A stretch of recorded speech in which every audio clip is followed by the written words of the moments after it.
Hello student, welcome to vision institute channel. आज हम शुरू कर रहे हैं क्लास ट्वेल्थ का चैप्टर नंबर 2 का लेक्चर नंबर 3। इससे पहले मैं आपको पढ़ा चुका हूं कि बेटा गॉस की प्रमेय किसे कहते हैं, गॉस की प्रमेय का प्रूफ। ठीक है, क्या क्या उसमें लगता है, गॉसियन परस्ट क्या होता है, कैसे कैसे हम कर सकते हैं। ठीक है, एक बार देख लो जरा भाई। गॉस की प्रमेय में मैंने बताया कि जो हमारी गॉस की जो प्रमेय होती है उसने बताया था कि अगर कोई आवेश घिरा हुआ है क्यू और इस परत से निकलने वाला मुझे निकालना है फ्लक्स, तो ये जो फ्लक्स होगा वो घिरे हुए आवेश का एप्सिलॉन जीरो गुना होगा। ठीक है, इतना होता है। ये याद रखना कि जो कुल आवेश होता है, तो जो कुल फ्लक्स होता है वो घिरे हुए आवेश का 1/एप्सिलॉन जीरो गुना या क्यू बटा एप्सिलॉन नॉट होता है। अब आगे इतनी बात गॉस के प्रमेय के अनुपरी हो क्या पढ़ना है, गॉस की प्रमेय के अनुप्रयोग। ठीक है बेटा, इसको कहते हैं एप्लीकेशंस ऑफ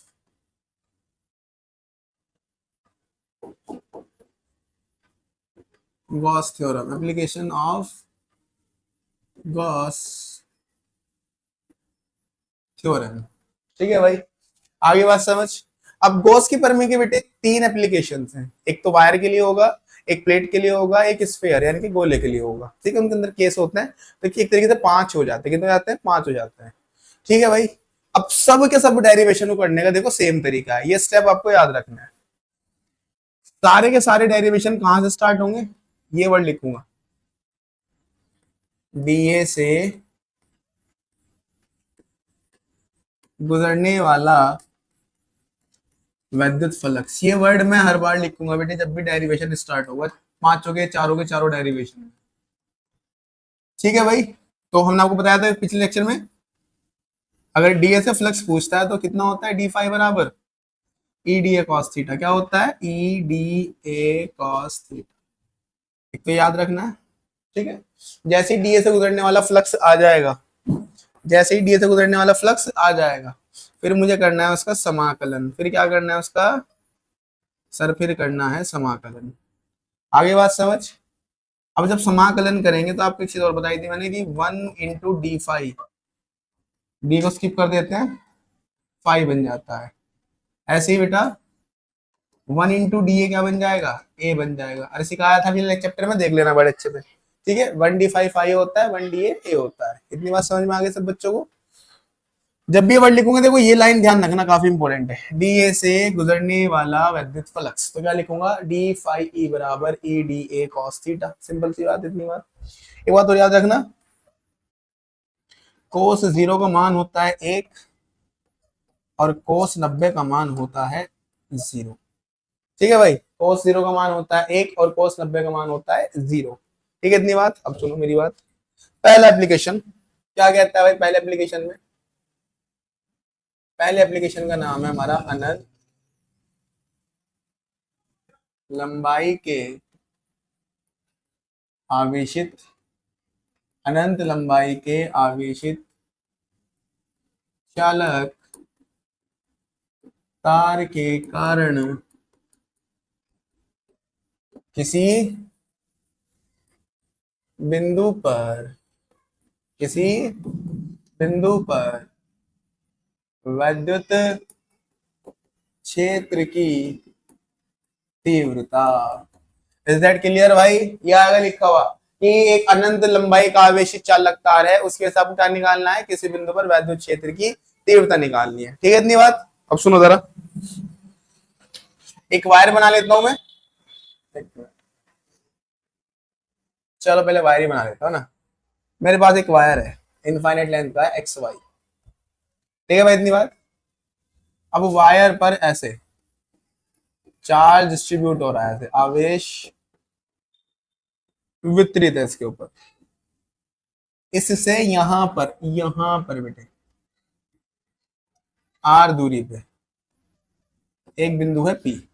मुझे इस बिंदु पी पे निकालना है वैद्युत क्षेत्र की तीव्रता। क्या निकालनी है? इस तार की वजह से वैद्युत क्षेत्र की तीव्रता, वो भी गॉस की प्रमेय लगाकर। अब बेटा गॉस की प्रमेय जो है वो कब लगती है, जब आवेश चारों ओर से बंद हो जाता है। मेरी एक बात सुनो, रिफिल है, वायर की तरह है बेटे। अब मुझे इस रिफिल को चारों ओर से कवर करना है। इस रिफिल को क्या करना है, मुझे चारों ओर से कवर करना है। तो मुझे क्या करना पड़ेगा, मुझे इसको एक बेलनाकार आकृति से घेरना पड़ेगा ना, ऐसे चारों तरफ से। देखो कवर हो गया ना रिफिल चारों तरफ से। तो जैसे ही यहाँ पर ये वायर है, अब मुझे इस वायर को चारों तरफ से घेरना है बेटा। तो घेरने के लिए कैसी आकृति यूज करनी पड़ेगी, आप बोलोगे सर आपको यूज करनी पड़ेगी बेलनाकार आकृति। तो मुझे क्या करना पड़ेगा, मुझे इस वायर के चारों ओर क्या खींचना पड़ेगा, एक बेलन खींचना पड़ेगा। क्या खींचना पड़ेगा, एक बेलन खींचना पड़ेगा। अब पता नहीं है सही भी खींचेगा यार नहीं।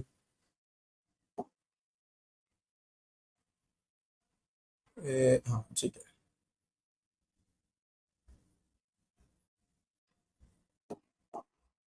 रुको जरा, एक बेलन खींचना है ना मुझे। अरे सही चला जाए, अब क्या सही जाएगा ना। ठीक है, तो हमने क्या कर दिया, एक बेलन ड्रॉ कर दिया। ठीक है भाई, वायर के चारों ने हमने क्या ड्रॉ कर दिया बेटा, एक बेलन ड्रॉ कर दिया। अब मेरी एक बात सुनो, ये वाला जो हिस्सा, अरे ये वाला जो हिस्सा है बेटा, इसको हम कहते हैं समतल परस्ट। क्या कहते हैं इसको, समतल परस्ट। और इस वाले हिस्से को हम क्या कहते हैं, इस वाले हिस्से को हम कहते हैं वक्र परस्ट। आपने कक्षा 10वीं में पढ़ा भी होगा, ठीक है, मेंसुरेशन के अंदर। अब मुझे क्या करना है, डीए लेना है। एक तो यहाँ पर लेना है डीए, पीए के चारों ओर।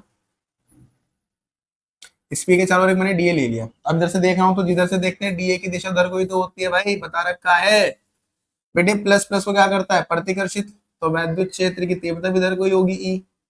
ठीक है, अब एक डीए जरा ऊपर ले लो, यहाँ पे इस परस्ट पे ऊपर से लिया, तो डीए ऊपर को हो जाएगा। और ई तो इधर रहेगा, प्लस प्लस को क्या करेगा, प्रतिकर्षित। ई तो इधर को रहेगा।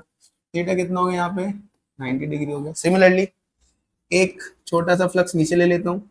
नीचे देखना है तो बेटा डीए कहाँ को होगा, नीचे को होगा। अरे बता रखा है ना, जिधर से देखते हैं उधर कोई तो डीए की दिशा होती है, लेक्चर नंबर 1। अब प्लस रखोगे, प्लस प्लस को प्रतिकर्षित करता है, इधर को जाएगा। तो थीटा यहाँ पे कितना हो गया, 0। थीटा कितना हो गया, 0। अब मुझे 3 फ्लक्स निकालना है। एक निकालना है वक्र पृष्ठ से, एक निकालना है इस वाले समतल पृष्ठ से, क्योंकि समतल पृष्ठ दोनों दिखने में एक जैसी है बेटा। तो जितना फ्लक्स इससे आएगा उतने फ्लक्स इससे आएगा। आगे बात समझ। तो पहले तो आप इसका माना देख लो कैसे लिखोगे। सारे बच्चे ध्यान सुन लेना और लिख लेना हैंड टू हैंड, क्योंकि लिखूंगा तो बहुत टाइम लग जाएगा।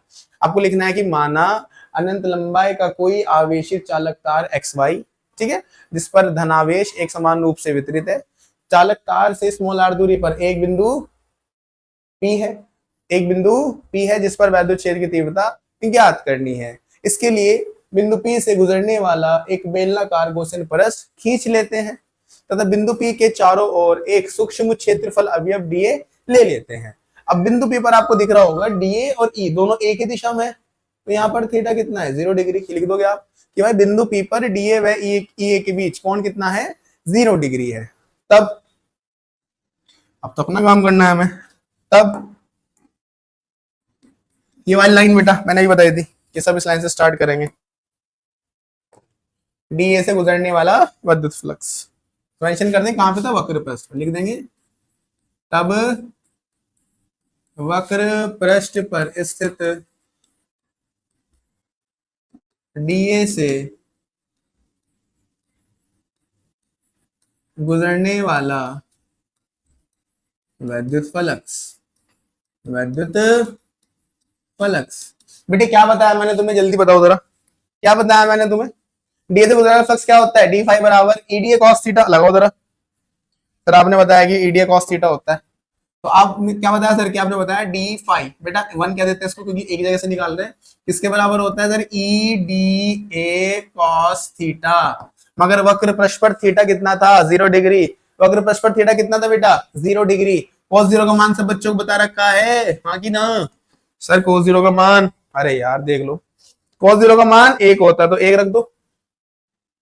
cos 0 का मान 1 रख देंगे तो क्या बन जाएगा, ई डी ए। ठीक है भाई, इनटू में cos 0 का मान 1। फिर लिखेंगे डी फाई 1 बराबर हो जाएगा ई डी ए। Equation number first. ये आ गया छोटा सा डी ए, यानी कि इस पूरे वक्र पृष्ठ में से एक छोटा सा डी आ गया मेरा। ठीक है भाई, इतना गुजरता है। अब मैंने तुम्हें क्या बताया था, ये भी सुनो। अगर मेरा डी आ जाएगा उसके बाद मैं क्या करूंगा, समाकलन करूंगा। उसका क्या करूंगा मैं, समाकलन। देखो बेटा क्या लाइन लिखनी है, लिखने के नंबर मिलेंगे, ध्यान रखना। तो इसका मतलब लिखोगे कि भाई संपूर्ण वक्र पृष्ठ से, संपूर्ण वक्र पृष्ठ से गुजरने वाला वैद्युत फ्लक्स, गुजरने वाला वैद्युत फ्लक्स। तो बेटा क्या करेंगे, समीकरण 1 का समाकलन कर देंगे। गर्मी बहुत है भैया आज। तो लिख देंगे कि समीकरण 1 का समाकलन करने पर, समाकलन करने पर, अरे बेटे समाकलन कैसे करते हैं, जो इक्वेशन है आपकी उसे एज इट इज लिख दो। डी फाई वन बराबर क्या था, ई डी, इसको एज इट इज लिख दो। क्या थी इक्वेशन, डी फाई वन बराबर था ई डी ए। बस बेटा समाकलन का निशान लगा दोगे ऐसे। ये जो नागिन सी है ना, ये नागिन ही समाकलन है। पिछले लेक्चर में बहुत अच्छे समझाया था। बंद प्रश्न लग रहे थे, इसे थोड़ा सा बंद कर देंगे इसको। अब मैंने आपको बताया था 1 इंटू डी फाई क्या होता है, जल्दी देखो। तो तुम्हें सब बता दिया बेटे मैंने, बस तुम्हें ध्यान रखना है। 1 इंटू डी फाई क्या होता है, फाई, और 1 इंटू डी क्या होता है, ए। याद रहेगी इतनी बात। अब 1 इंटू डी फाई क्या बन जाएगा, ये तो सर बन जाएगा फाई वन है तो फाई वन। सर डी होता है वो अंदर रहता है, बाकी बाहर आ जाता है, तो ई बाहर आ जाएगा। समाकलन किसका, डी ए का। बेटा 1 इंटू डी ए तुम्हें बताया है मैंने क्या होता है, सर 1 इंटू डी आपने बताया ए होता है। अभी जो ए है यहाँ पर, यह है बेलन का वक्र पृष्ठ। ए क्या है यहाँ पर, अरे वक्र पृष्ठ से निकाल रहे थे ना, तो क्या है, बेलन का वक्र पृष्ठ। अब बेलन का जो ये वक्र पृष्ठ है हमारा, वो कितना होता है, सब बच्चों ने पढ़ा होगा 10th में। ए बराबर होता है 2 पाई आर एच, ये तो होता है। अब मेरी बात सुनो, इस बेलन की जो लेंथ है वो मैंने मान रखी है एच की बजाय एल। कितनी मान रखी है, एल। तो मैं इसको लिख दूंगा 2 पाई आर एच से क्या लिख दूंगा बेटा, बताओ आगे होगा समझ। सर 2 पाई आर एल रखो जरा यहाँ, तब पाई वन बराबर हो जाएगा कितना, ई इंटू ए का मान कितना है 2 पाई आर एल। Equation number 2। कोई दिक्कत इसमें में भाई, बेलन की जो आकृति थी उसमें मैं इस पूरे वक्र पृष्ठ से निकाल चुका हूं। अब रह किससे गया, समतल पृष्ठ से, ऊपर वाले से और नीचे वाले से। दोनों दिखने में एक जैसे हैं, जैसे एक से आएगा उतने दूसरे से भी आएगा। ठीक है, देखो जरा अब क्या लिखोगे आप लिखोगे समतल पृष्ठ पर स्थित, समतल पृष्ठ पर स्थित डीए से गुजरने वाला वैद्युत फ्लक्स। ठीक है भाई, इतनी बार। तो सेम डीए से गुजरने वाला फ्लक्स क्या होता है, सर आपने बताया था, इसको लिखते हैं डी फाई, इसको 2 लिख देंगे बस। किसके बराबर होता है, सर आपने बताया था ई d A cos theta. Cos theta बेटे, समतल पृष्ठ पर थीटा कितना है, सर 90 डिग्री है, तो कॉस थीटा कितना हो जाएगा, कॉस 90। और cos 90 की वैल्यू सब बच्चों को मैंने लिखवाई थी। cos 90 की वैल्यू कितनी होती है, 0। कितनी होती है, 0। तो यहां से मेरा डी फाई 2 कितना आ जाएगा भाई, 0 आ जाएगा। अगर मैं संपूर्ण फ्लक्स निकालूंगा तो वो भी क्या आएगा, फिर मेरा 0 ही आएगा। संपूर्ण फ्लक्स अगर निकालूंगा मैं तो मेरा फाई 2 भी कितना आएगा, सर वो भी 0 आ जाएगा। अब एक बात बताओ, जैसी कंडीशन ऊपर वाले समतल पृष्ठ के लिए थी, डीए थीटा 90, डीए थीटा, ऐसे नीचे वाले के लिए थी। जब ऊपर वाले का फ्लक्स 0 आया तो क्या, बोलो, नीचे वाले का फ्लक्स भी क्या होगा, 0। अगर मैं निकालू दूसरे समतल पृष्ठ से, लिख दोगे बस इसी प्रकार दूसरे समतल पृष्ठ के लिए, तो उसके गुजरने वाला जो फ्लक्स होगा फाई 3, क्या होगा, फाई 3, वो भी कितना हो जाएगा, 0। अब मुझे एक बात बताओ, कुल फ्लक्स कितना आ गया यार। अगर तुम्हारे साथ कह दो कि कुल फ्लक्स बताओ भाई, अगर कोई इंसान है बेटा, वो एक दिन 100 रुपए कमाता है, एक दिन 200 रुपए कमाता है, और एक दिन वो कमाता है 50 रुपए, उसने 3 दिन में कुल कितने पैसे कमाए, कुल कितने पैसे कमाए। तुम बोलोगे सर 350 ऐड करा है ना। तो अगर मैं कुल पूछूंगा तो मुझे ऐड करना होता है ना। ऐसे मैंने कहा कि भाई कुल कितना फ्लक्स होगा, तो आप बोलोगे सर फाई 1 फाई 2 फाई 3 तीनों क्या कर देंगे, ऐड कर देंगे, कर दो ऐड। तो कुल फ्लक्स में क्या होगा, कुल फ्लक्स होता है फाई ई, वो किसके बराबर होगा, phi one plus phi two plus phi three. ठीक है भाई, रखो जरा वैल्यू। फाई ई बराबर, देखो बेटा फाई वन की वैल्यू सब बच्चों को याद होगी, ए into two pi r L, ए into two pi r L लिख दो जरा। तो भाई ये तो हो गया, ये कितना हो गया बेटा, ये हो गया e into two pi r l, phi two भी जीरो फाई थ्री भी जीरो है ना। तो फाई ई जो है मेरा वो आ गया कितना, e into two pi r l, two pi r l, ये मेरा फाई आ गया। जैसे बेटा तुम्हारा कुल फ्लक्स आ जाएगा, एक बात बताओ, किसकी प्रमेय का अनुप्रयोग हो गए हो, सर गॉस की प्रमेय का। क्या मैंने गॉस की प्रमेय कहीं लगाई, क्या मैंने फाई बराबर क्यू अपॉन एप्सिलॉन नॉट कहीं लिखा, नहीं सर। क्यों नहीं लिखा बेटा, क्योंकि अभी तक कुल फ्लक्स नहीं आया था। जैसे ही मेरा कुल फ्लक्स आ जाएगा उसको मैं एक इक्वेशन बोल दूंगा, और अब यहां पर गॉस की प्रमेय लगेगी। फाई ये आ गया ना, अब लिखेंगे परंतु परंतु गॉस की प्रमेय से, तो गॉस की प्रमेय क्या कहती है, गॉस की प्रमेय कहती है फाई ई की वैल्यू होती है क्यू बटा एप्सिलॉन जीरो। ठीक है, इतनी बात रखो समीकरण 3 में, समीकरण 3 से रख दो जरा बेटे। जहां पे ये था क्यू अपॉन एप्सिलॉन नॉट, वहां पे कितना रख दूंगा, सॉरी जहां पे फाई था वहां कितना रख दूंगा, वहां रख दूंगा क्यू बटा एप्सिलॉन नॉट। किसके बराबर था, A into two pi r into two pi r l. मेरे को तो ई निकालना है ना बेटा, ये पूरा का पूरा जो है ये कहां जाएगा, गुणा से भाग में जाएगा, इधर बचेगा ई, इधर क्या बचेगा, ई बचेगा। इधर था क्यू अपॉन एप्सिलॉन नॉट, उसके भाग में कौन आया, टू पाई आर एल आया, ई का मान। इसको थोड़ा सा अच्छा करके लिख लो बेटा, one upon two pi epsilon not, ऊपर एक क्यू, एक एल, और एक कौन है, आर। अब तुम्हें देख रहे हो मैंने क्यू और एल को लिखा है बेटा किससे, येलो से। क्यों लिखा है, क्योंकि इसकी एक वैल्यू होती है क्यू बटा एल। चैप्टर नंबर 1 में पढ़ाया था बेटा रेखीय आवेश घनत्व, क्या होता है, रेखीय आवेश घनत्व, क्योंकि क्यू बटा एल होता है लैम्डा। ठीक है, पढ़ा रखा है, देख लेना चैप्टर 1, रेखीय आवेश घनत्व बहुत अच्छे से पढ़ा रखा है बेटा। ठीक है भाई, तो क्यू बटा एल क्या बन जाएगा, लैम्डा। तब ई बराबर हो जाएगा 1/4, सॉरी 1/2 पाई, क्या हो जाएगा, 1/2 pi epsilon not lambda upon r. ज्यादा ऐसे याद रखो, ये न्यूमेरिकल के लिए आप ऐसे भी याद रख सकते हो, ज्यादा आसान रहेगा, 1/4 pi epsilon not two lambda upon r. ये आपको न्यूमेरिकल में काफी इजी रहता है, क्योंकि इसकी वैल्यू आपको पता होती है। आगे बात समझ इतनी। तो कैसे कराया बेटे, हमने आपको बताया कि एक वायर था हमारे पास, पहले मुझे उस वायर को ढकना था, मैंने आपको दिखाया पेन की हेल्प से कि भाई वायर जो है वो एक रेखे जैसा है, रेखा को बेटा किससे वो कर सकता हूँ, ढक सकता हूँ, बेलन से। मैंने एक बेलन बनाया, बेलन बेटा बेटा बेलन के दो पृष्ठ होते हैं, एक वक्र पृष्ठ होता है, एक समतल पृष्ठ होता है, तो दोनों से अलग अलग निकालना है।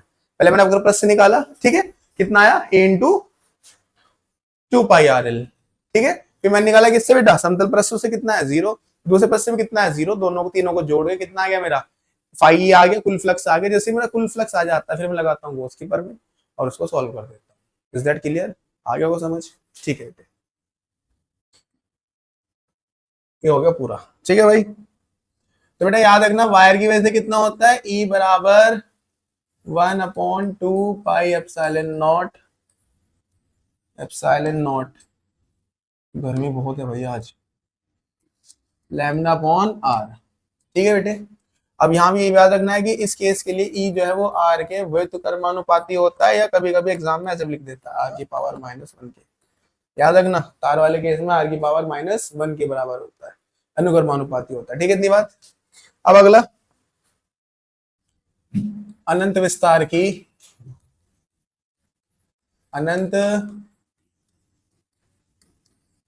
विस्तार की आवेशित अचालक प्लेट के कारण, अचालक प्लेट के कारण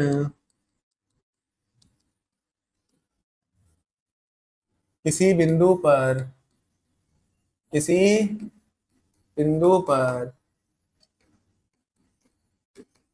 वैद्युत क्षेत्र की तीव्रता हमारा क्या है बेटा, अनंत विस्तार की अचालक प्लेट है जिसकी वजह से हमें क्या निकालना है, किसी बिंदु पर वैद्युत क्षेत्र की तीव्रता निकालनी है। जरा समझो, अचालक प्लेट है, ध्यान रखना। बना लेता हूँ जरा, मैं एक प्लेट बना लेता हूँ पहले।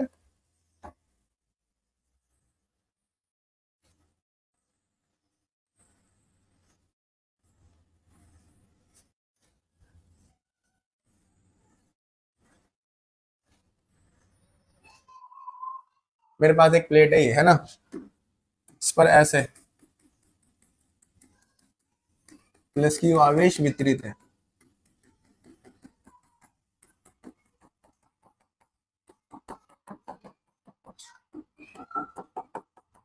अब मुझे इस प्लेट की वजह से बेटा निकालना है वही जो पिछली बार किया था।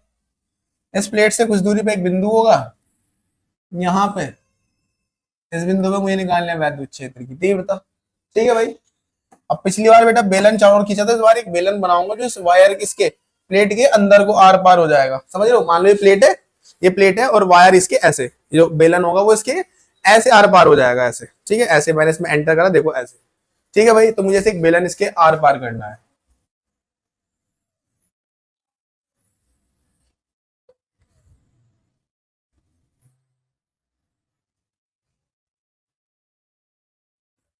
ऐसे बेलन पीछे आ गया है ना, और इस बिंदु को हम कह देते हैं पी डैश। क्या कह देते हैं, पी डैश कह देते हैं। ऐसे इससे एक बेलन आर पार आ गया। बेलन के आपको पता है कितने पृष्ठ होते हैं, दो, एक होता है वक्र पृष्ठ, एक होता है समतल पृष्ठ। अब जरा बेटे सारे पृष्ठों पर ऐसे डीए मानना शुरू करो। बिंदु पी के चारों ओर एक छोटा सा क्षेत्रफल ले लूंगा, डीए। इधर से देख रहे हैं ना, तो डीए तो हमारे इधर को हो जाएगा। कोई दिक्कत इसमें बताओ। प्लस है, अगर यहाँ प्लस होगा तो प्लस प्लस को क्या करेगा सर, प्रतिकर्षित। ये कर दिया प्रतिकर्षित। थीटा कितना हो गया यहाँ पे, 0 हो गया। जितना उधर होगा उतना इधर, दोनों तरफ सेम ही केस होता है, पिछली बार ही बताया था मैंने। डी इधर को होगा मेरा, प्लस रखोगे, प्लस प्लस को क्या करेगा सर, प्रतिकर्षित, दूर भेजेगा। तो वहां पर थीटा 0 था, यहाँ पे थीटा 0 था, दोनों पे सेम ही आता है बेटा, याद रखना। अब मेरी बात सुनो, मिनट को थोड़ा सही कर लेते हैं।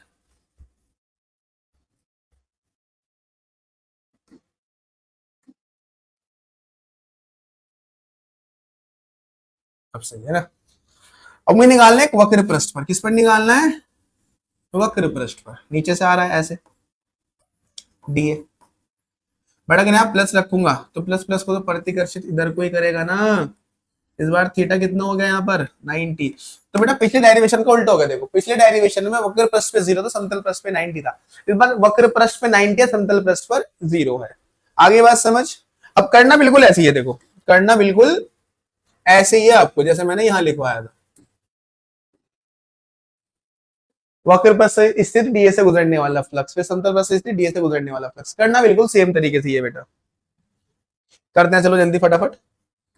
तो पहले निकाल लेता हूं मैं वक्र पृष्ठ पर ही, है ना, जो पिछली बार लिखा था। क्या लिखेंगे, वक्र पृष्ठ पर स्थित डीए से गुजरने वाला वैद्युत फ्लक्स। तो तुम्हें पता ही है डीए से गुजरने वाला फ्लक्स को हम क्या कहते हैं सर, उससे हम कहते हैं डी फाई वन। क्या देते हैं, किसके बराबर होता है सर, ईडीए कॉस थीटा। बताया था आपने जी बेटा, बिल्कुल सही लिखा है आपने, ईडीए कॉस थीटा।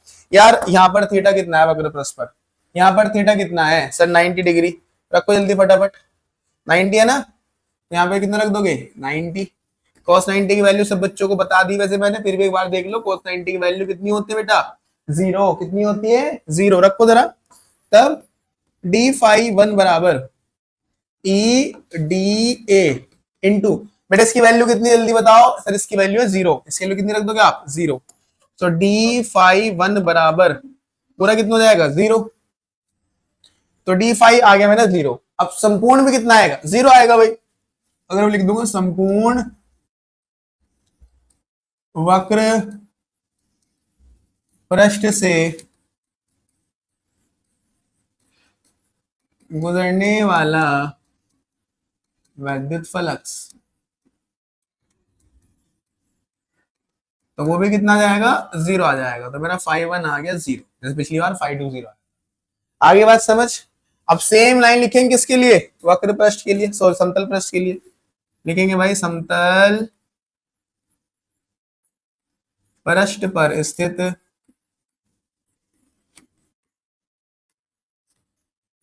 डीए से गुजरने वाला, डीए से गुजरने वाला वैद्युत फ्लक्स। जल्दी बताओ बेटा क्या बता रखा है जब ये वर्ड लिखता हूं मैं, डीए से गुजरने वाला फ्लक्स। सर आपने बता रखा है डी फाइव बराबर होता है ईडीए कॉस थीटा, सही बात है ना इतनी। क्या बता रखा है, डी फाइव बराबर होता है ई डी ए, क्या होता है बेटा, ई डी ए कॉस थीटा। इसको फाइव टू कह दूं। जल्दी देखो जरा समतल पृष्ठ पे कितना था थीटा, समतल पृष्ठ पर थीटा कितना है मेरा, 0 डिग्री। कितना है, 0 डिग्री। तो आप यहां लगा दोगे 0 डिग्री। cos 0 का मान सब बच्चों को पता ही होगा, cos 0 का मान होता है 1। अब यहाँ पे एक रखो जल्दी, डी फाइव टू बराबर, डी फाइव टू बराबर ई डी ए इंटू कॉस 0 1 हो गया। सो डी फाइव टू बराबर हो जाएगा ई डी ए। Question number first, question number first. आगे छोटा सा फ्लक्स बता दे, छोटा सा फ्लक्स आता है फिर क्या करते हैं उसका समाकलन कर देते हैं सर। तो लिख देंगे भाई संपूर्ण समतल पृष्ठ से निकालने वाले इस बार, लिखेंगे संपूर्ण समतल पृष्ठ से गुजरने वाला वैद्युत फ्लक्स, वैद्युत फ्लक्स। तो क्या कर देंगे समीकरण 1 का समाकलन करने पर, समीकरण 1 का समाकलन करने पर, करो जरा समाकलन भाई। इक्वेशन जो है बेटा एज इट इज लिखेंगे, डी फाइव टू बराबर, डी फाइव टू बराबर क्या हो जाएगा, ई डी ए। कर दो समाकलन, बंद पृष्ठ के अंदर हो रहा है भाई। बेटा 1 इंटू डी फाइव सिखा रखा है आपको सर, 5 बन जाता है, फाइव टू लिख देंगे। जिसके साथ डी लगा होता है अंदर वही तो रुकता है बेटा, डी किसके साथ है, ए के, तो ई कहाँ जाएगा, बाहर आ जाएगा सर। हो जाएगा 1 इंटू कितना, डी ए। सर आपने तो 1 इंटू डी ए भी बता रखा है हमें, कितना बन जाता है, ए बन जाता है, कोई दिक्कत। अब इस वाले समतल पृष्ठ से इतना फ्लक्स आया बेटा गुजरने वाला, इस समतल पृष्ठ से कितना आया, ई ए। दोनों सेम ही है ना, अगर इससे ई ए आया बेटा तो इससे भी तो ई ए ही आएगा। जी सर इससे भी ई आएगा, लिख दो जरा। इसी प्रकार, इसी प्रकार दूसरे समतल पृष्ठ के लिए, दूसरे समतल पृष्ठ के लिए, क्लियर इतनी बात भाई। उसको फाइव थ्री कह दूंगा सेम आ जाएगा वो भी, कितना, ए इंटू ए। अब पता है ना कुल फ्लक्स कैसे निकालते हैं, सबको जोड़ देंगे।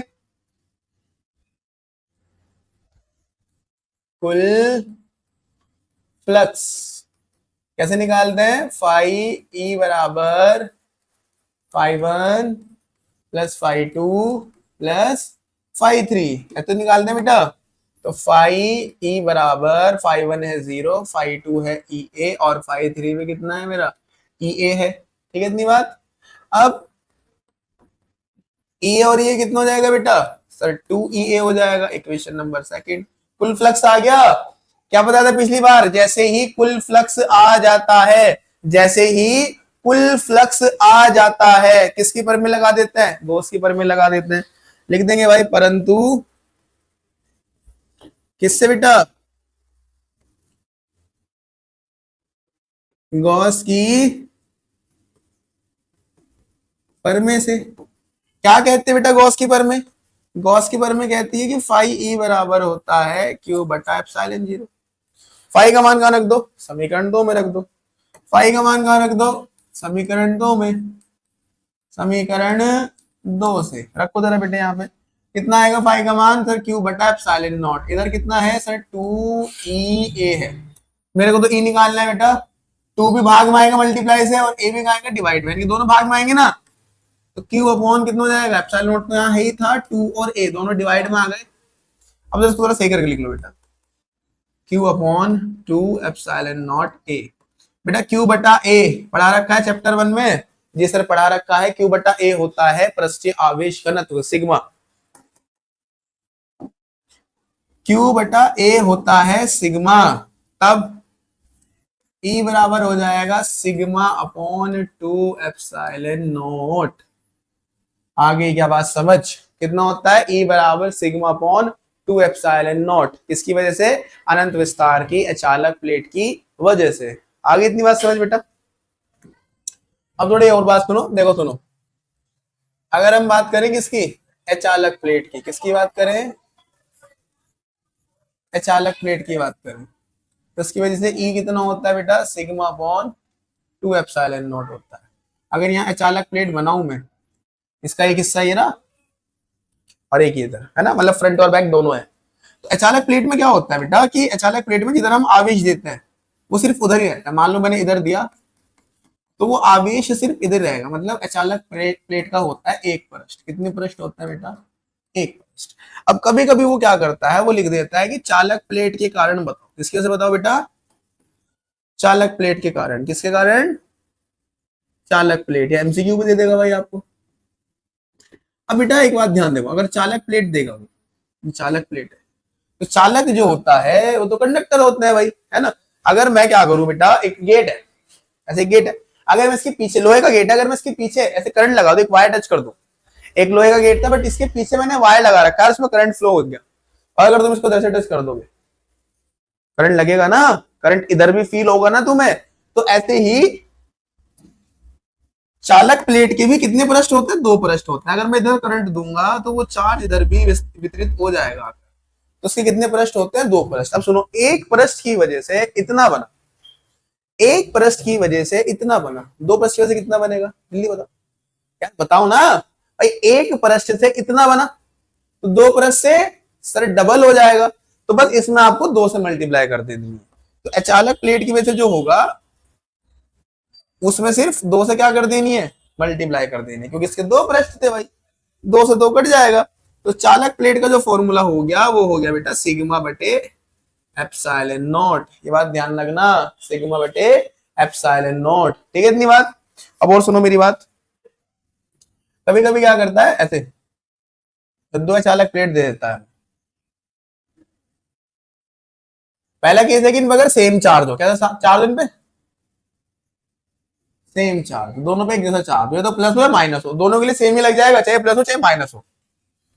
मैं मान के चलो दोनों पे प्लस था, ये भी प्लस सिग्मा, ये भी प्लस सिग्मा, सिग्मा के ऊपर ही बोल देता है वो, क्या देता है कि यहाँ पर बताओ वैद्युत क्षेत्र की तीव्रता, सिग्मा बनते हैं सिग्मा 2 था, है ना, ऐसे कर लेते हैं। और यहाँ पर बताओ पी क्यू आर, इन तीनों बिंदुओं पर पूछ लेता है वैद्युत क्षेत्र की तीव्रता। सिर्फ तुम्हें इतना याद रखना है, प्लस प्लस को प्रतिकर्षित करता है, माइनस प्लस को आकर्षित करता है, सिर्फ इतना याद रखो, अपने आप हो जाएगा बेटे। देखो जरा यहाँ पर ये प्लस का है ना, प्लस प्लस को क्या करेगा, प्रतिकर्षित, अपने से दूर भेजेगा, तो E1 मेरा इधर को होगा, ठीक है भाई। इस बिंदु पे चेक करो, पहले इसका निकाल लेते हैं, प्लस प्लस को प्रतिकर्षित तो E1 मेरा इधर को होगा, प्लस प्लस को प्रतिकर्षित तो मेरा E1 इधर को, E1 की दिशा मैंने सबको बना दी। अब ऐसे E2 की दिशा बनाओ जरा, E2 भी सर प्लस का ही है, यहाँ प्लस रखो बेटा, प्लस प्लस को क्या करेगा, प्रतिकर्षित, प्लस प्लस को क्या करेगा, प्रतिकर्षित, एक ही दिशा में होगा यहाँ, तो प्लस प्लस को क्या करेगा, प्रतिकर्षित। अब देखो यहाँ पे दोनों की दिशा एक जैसी है, तो यहाँ पर जो ई नेट निकालेंगे वो आएगा मेरा E1 प्लस E2, ठीक है। यहाँ भी देखो E1 E2 की दिशा में है, तो यहाँ पर जो E आएगा वो आएगा मेरा E1 प्लस E2, अपोजिट है ना बेटा। तो यहाँ मेरा E जो आएगा वो आएगा E1 डिफरेंस E2, डिफरेंस लगाया माइनस ही होता है, बस बड़े में से छोटा घटाना, बड़े में से छोटा घटाना। आगे बात समझ, क्लियर इतनी बात। अब सुनो क्या करता है, कभी कभी वो अलग अलग दे देता है बेटा, एक प्लस हो जाता है, एक माइनस हो जाता है, इसको प्लस प्लस माइनस कर लो, कोई फर्क नहीं पड़ता, ऐसे पॉइंट दे देगा आपको भाई, ऐसे आपको क्या दे देगा बेटा, पॉइंट दे देगा P Q R। तो बस आपको याद रखना है, प्लस प्लस को प्रतिकर्षित, प्लस माइनस को आकर्षित कर, सब पे प्लस मान लोगे रखा हुआ है ऐसे बेटे, प्लस का है ना ये, तो प्लस प्लस को क्या करेगा, प्रतिकर्षित दूर भेजेगा, E1 इधर को जाएगी। प्लस प्लस को क्या करेगा, प्रतिकर्षित दूर भेजेगा, E1 इधर को जाएगा। प्लस प्लस को क्या करेगा, प्रतिकर्षित दूर भेजेगा। माइनस क्या करेगा, बताओ जल्दी, माइनस था ना, माइनस प्लस को क्या करेगा बेटा, आकर्षित करेगा, तो E2 इधर को जाएगा। माइनस प्लस को क्या करेगा, आकर्षित अपनी ओर खींचेगा बेटा, E2 इधर को जाएगा। सिमिलरली माइनस प्लस को क्या करेगा, आकर्षित अपनी ओर खींचेगा, E2। इस बार यहाँ पे अपोजिट है ना, तो यहाँ माइनस करके निकालना पड़ेगा, E1 माइनस E2, डिफरेंस लगा लेना, बड़े में छोटा घटता है। यहाँ पे अपोजिट है, देख लो बेटा, तो यहाँ भी E1 डिफरेंस E2, डिफरेंस का मतलब बड़े में से छोटा माइनस करना है। अगली बात समझ, यहाँ पे दोनों एक ही दिशा में, तो प्लस कर देना है, E1 प्लस। उम्मीद है सब बच्चों को समझ आया होगा बेटे, ठीक है।